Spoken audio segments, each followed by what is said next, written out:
Down here you'll be into the Minish Woods, which is where we want to be. Head up the stairs here, otherwise there's nothing to do.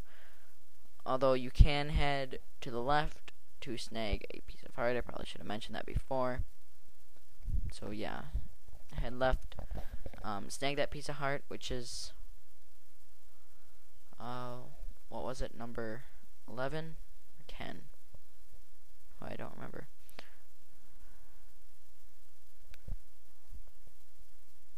I'm pretty sure that was number 10. Anyways, you want to purchase the wake up mushroom for 60 rupees, which should be nothing to you right now.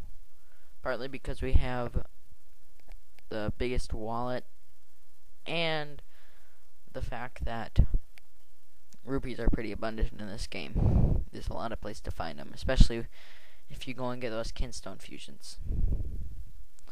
Now you can just head up and out of this place. This time, head to the left and push in the rock. Then head up and back into Hyrule Town. Now we can give that wake up mushroom to the guy that makes the boots.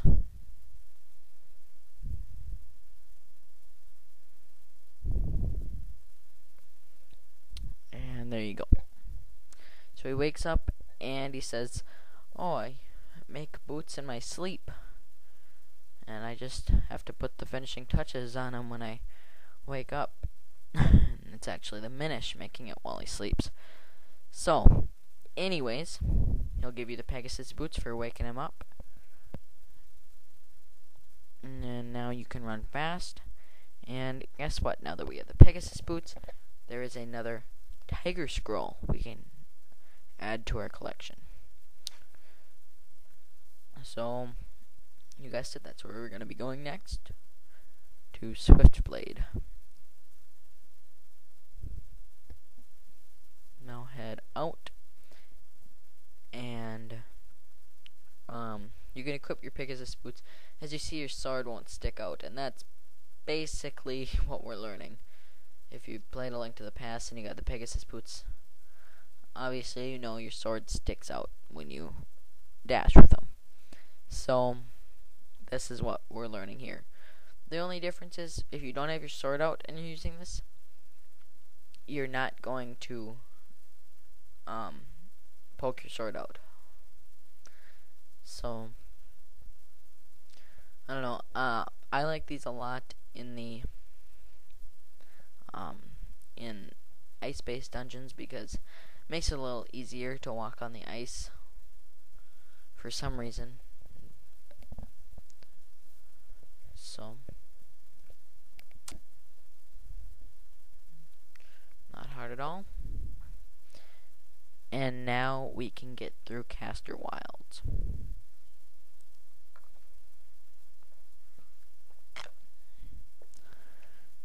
Now you can just head out, and now we get kind of dashy. Head to South Hyrule Field. Look at that, you can break signs and everything. Then keep heading all the way to the left, back up into Caster Wilds, which is exactly what we needed these for.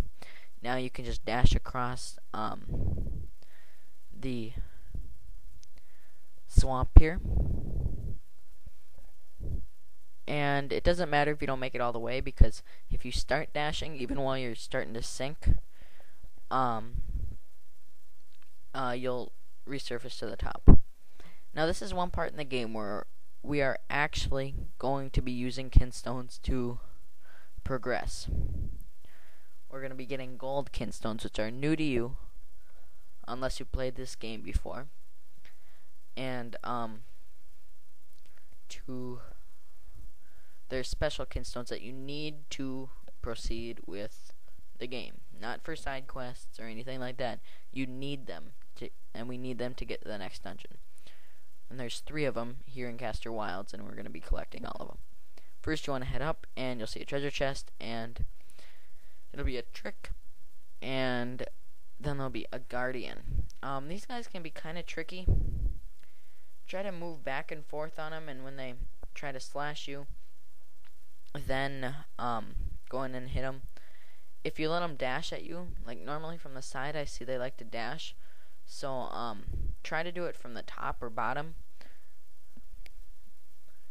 And other than that, there's not much else to it. They look pretty intimidating, but they're really not that difficult. They do take quite a bit. They take not a lot of hits, I would say, but they take some hits to defeat, more than most enemies. Of course, they're a lot different than most enemies. This is a middle boss type enemy. Anyways, after you kill him, open the chest for your first gold kinstone piece. Yeah, so we're going to be fusing these with rocks, basically.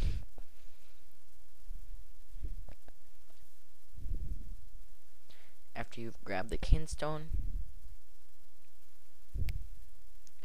you can head up the stairs and then out.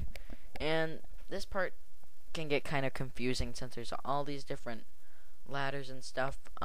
There's another item we're going to be collecting here. So I get kind of lost here. Not too lost, but sort of.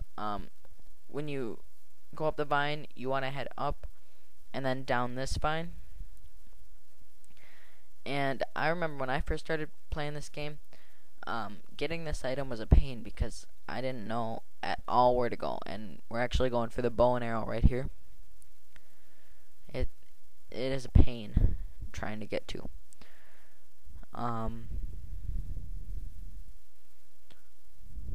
So you actually want to go to that first place that I was at. And I forgot to dash across the swamp. That's all it took there. And I finally realized dash across the swamp. So find an opening, try to dash across it. Like I said, it's not going to matter if you don't make it because you can always dash again. Now here, head into the stump and then head in under the log. You're going to want to get your gust jar out because you're going to have to pull a lily pad toward you. Or push it away from you, I should say. And I try a charged one just to go fast. 'Cause doing this during the game gets very annoying and long and monotonous and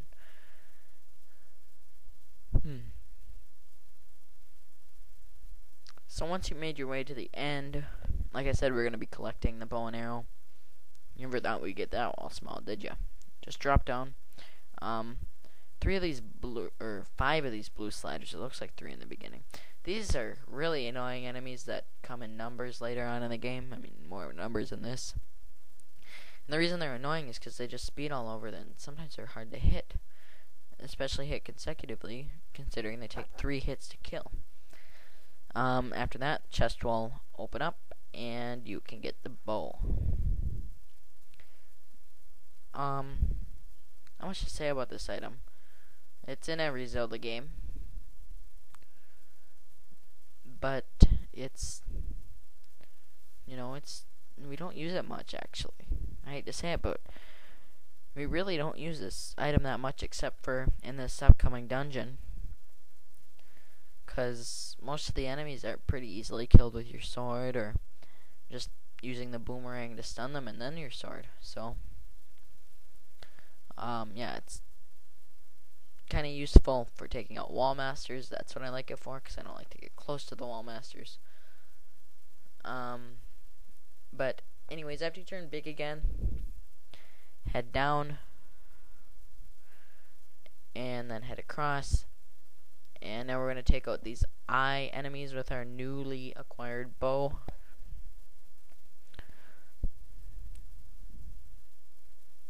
And it's going to take after you shoot it in the eye once to wake it up, it's going to take 3 hits to kill. And if you just kill that one there, it's not going to lead you anywhere. So we're going to head back down the way I went before when I was lost. I'm going to go down, head up the vine, and then head down. And then head down the vine, and we're going to kill this one here.